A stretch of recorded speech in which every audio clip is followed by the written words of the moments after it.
E aí, rapaziada, no vídeo de hoje eu vou estar fazendo bike check da minha bike de downhill. Então vamos lá, vamos começar aqui pelo guidão. O guidão é um Ensor Pro Taper de 780mm. A mesa também é uma mesa Pro Taper com as regulagens aqui. O freio, tanto traseiro quanto dianteiro, são freios Deore XT M785.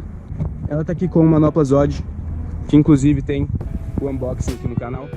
Minha bike tá aí com direção Session rolamentada, suspensão Boxer RC 2012 com regulagem de compressão e retorno aqui em cima, do lado direito.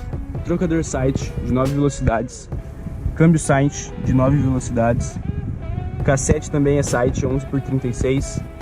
Aqui o pé de vela Sight com coroa Black Spire 38 dentes canadense com pedais fan e guia de corrente E13 LG1. Pneu tanto traseiro quanto dianteiro é um Kenda aro 26, claro, 2.35. As folhas do aro MTX Sun Rims. Cubo dianteiro Knuckproof Generator com eixo passante de 20mm. Cubo traseiro Knuckproof Generator com eixo passante de 12x150. Discos de freio 203mm Hayes, tampinhas da Bomb. E agora o quadro é um quadro Legend. Eu não consigo, mano, eu esqueço o nome das peças. Tá a lista aqui, rapaziada, eu esqueço, mano, sou muito burro. Cala a boca, desgraça. Nossa senhora. Virou... Não, virou festa. Acabou meu vídeo, acabou meu vídeo.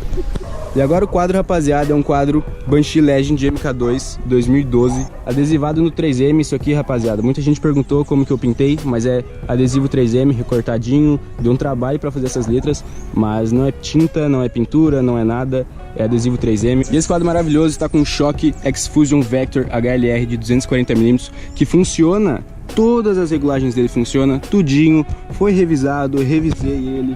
Ficou em perfeito estado, melhor do que antes, melhor do que novo, tudo funcionando. Tem que enfatizar aqui porque muita gente acha que não funciona as regulagens do meu Shock, mas funciona sim. E o canote, que é um canote Specialized com a abraçadeira Specialized também, que eu uso aqui pra frente. Muita gente me criticou, mas eu uso aqui pra frente por questão de estética. E o banco Knuckproof, isso aqui é uma atualização na bike junto com os pneus. É um banco aí muito bonito que tava na status do meu pai. E essa aí é a minha bike. Bora agora gravar uns takes pra vocês, mostrando a bike e dando um rolê. Got the devil in your eyes. You went and took me by surprise. Say what you wanna say, I won't go back. If you wanna hit the road, then let's go then.